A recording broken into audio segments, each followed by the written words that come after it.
Well, the third GOP debate for 2024 for president now in the books. Once again, Donald Trump, the elephant not in the room. But the five candidates who did appear on stage last night in Miami touched on a host of topics, including the war in Gaza, and exchanged some pretty heated words. Trump, as he's done throughout the campaign, staged an event of his own during the debate, kind of his counter-programming, if you will. He held a rally in another part of Florida, about 10 miles away from the main debate. With just 10 weeks now until the Iowa caucuses, a CBS News poll now shows Trump with 60% support among likely GOP primary voters. Last night, he brushed off his opponents as nothing more than an afterthought. And you have about, what, 7 or 8 candidates left? I think they're at a debate tonight. Nobody's talking about it. Job number one is to make America safe again. For 4 straight years under the Trump administration, I kept America safe. I kept Israel safe. I kept Ukraine safe. And I kept the world safe. Israel, Ukraine would have never happened under the Trump administration. All right, so who lost, who won? We're joined by our Deputy Political Director, Joe St. George. Joe, good morning. Hey, good morning. One moment that certainly a lot of people are talking about and is appearing in a lot of social media feeds is an exchange between Vivek Ramaswamy, who's lost a bit of momentum in the polls in recent weeks, along with a battle with Nikki Haley, who has been surging in the polls in recent weeks. Again, no candidate's really close to former President Trump.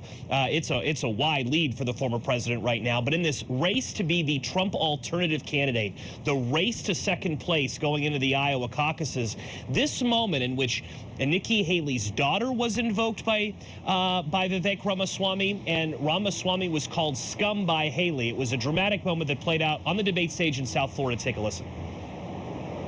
I want to laugh at why Nikki Haley didn't answer your question, which is about looking at families in the eye. In the last debate, she made fun of me for actually joining TikTok while her own daughter was actually using the app for a long time. So you might want to take care of your family first. Leave my daughter out of your voice. Your adult daughter. The next generation of Americans are using it. And that's actually the point. You have her supporters propping her up. That's fine. Here's the truth. You're just scum.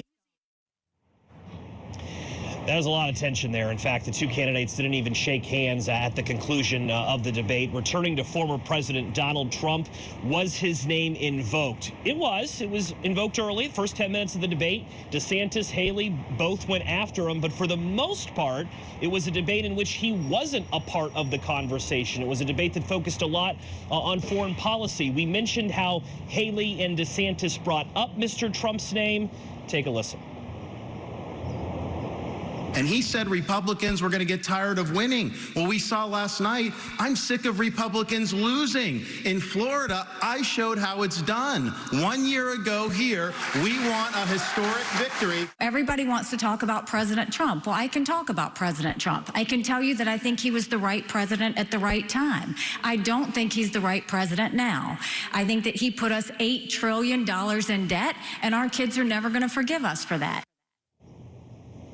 Real quickly, these debates are all about, okay, who could speak the most, who could reach that voter in suburban Des Moines or in a rural part of Iowa, the eastern part of the state near the Mississippi River. This is a look now on screen of which candidate spoke the most. Senator Tim Scott of South Carolina actually winning that, but you can see the candidates really about 1.5 minutes, 2 minutes apart from one another. Pretty equal overall in terms of speaking time. Guys, I know the big question you were probably going to ask me, is this going to move the needle? Is this going to change anything? We'll have to wait for the polling, but the reality is this: former President Trump is the front runner by a wide margin. All right, so pardon me for a second here, but I also want to get to some actual issues as well, besides Trump and the name calling. Walk me through the important things they talked about last night. They spent a lot of time on Israel. They dealt with abortion, 2 big issues in the news that are germane to their candidacies. Let's put a little meat on the bones here. What did they say in that regard?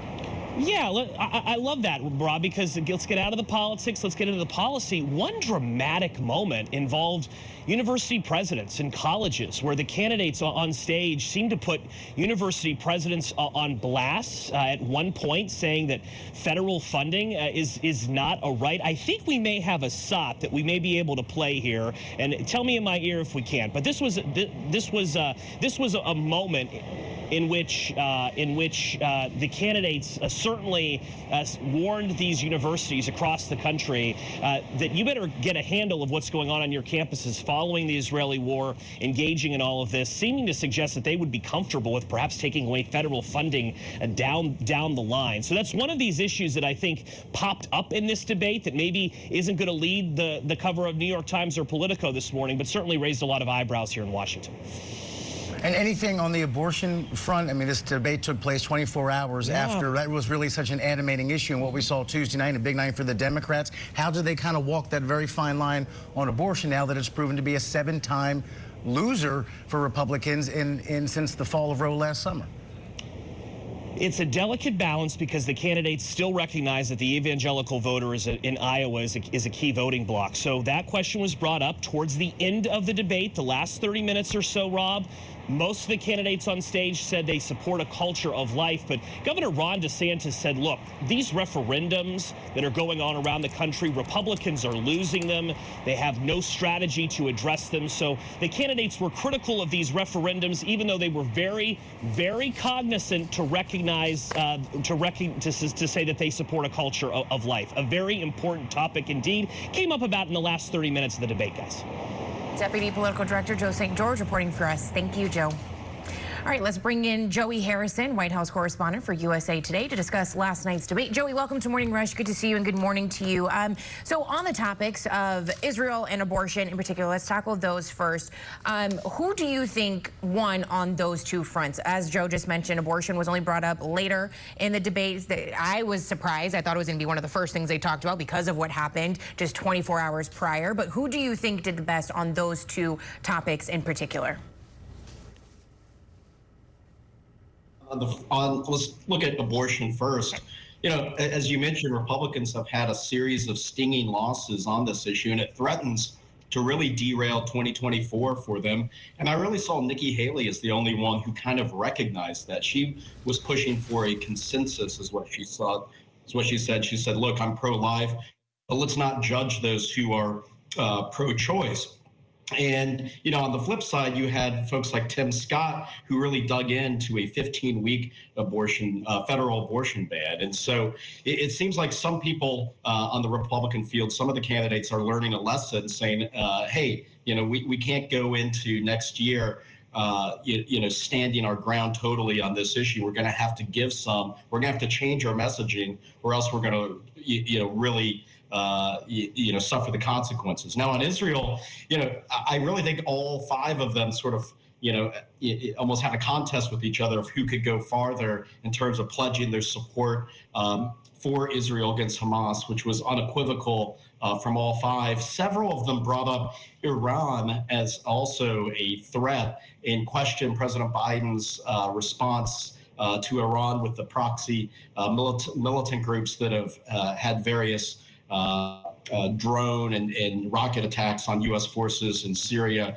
and Iraq. You saw Tim Scott actually seem to suggest that the U.S. needs to consider striking Iran to really cut the root of the problem. So, I think that was a new element raised by Republicans when it comes to Israel.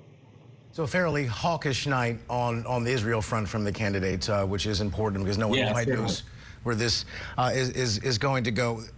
The big picture right now, the narrative seems to be that the battle for the distant second place spot is Nikki Haley and Ron DeSantis. So looking at those two specifically, who had the stronger night, and right now who is better positioned to be the Trump alternative if there ever is a need for one, with the caveat, of course, that in most polls, Trump is up by 30, 40, 50, some polls 60 points. So again, distant second. But who right now is kind of best positioned as the understudy, if you will? Yeah, I mean, I think among DeSantis and Nikki Haley, I think you saw Haley have the better night. I think she got the upper hand when they butted heads over China. And then I think the kind of tit for tat she went with Ramaswamy, who is really irritating at everyone on stage, and I don't think had a great night at all. I think the "your scum" comment kind of gave Nikki Haley a very memorable line that works for her. I think she's the best debater among the five, and she's coming off polling in New Hampshire that is showing her elevating there, not so much in Iowa. But, I think that she had the best night among the 5 Republicans on stage. Now, I still got to say, Donald Trump might be the biggest winner here. The way he's operated this thing by not taking part in these debates, he's not being punished by the Republican voters, and it makes it look like he's sort of engaging in an entirely different game from what they are, and that they're sort of, as you said, playing kind of this fight to get up to number 2. And so Trump, no doubt, is also a winner yet again for the 3rd time without taking part in the actual debate. Counter programming works. Yeah, it does. Love him, him. He knows how to work the media. Right, exactly. No, and if you're up that big, why show up? The political logic's pretty clear. And 5 seconds. If we get to the moment Trump has to pick a running mate, we assume it won't be Mike Pence. So anyone on that stage, do you think, angling for that? And who could that be amongst the 5? Certainly we can take Christie out of that, but who else? Well, I don't think it'll be any on that stage. I guess Ramaswamy seems to be angling for that or some sort of role. I don't know if it would be VP, but I don't think any of the VP selections, possible selections that Trump will pick are on that stage. All right.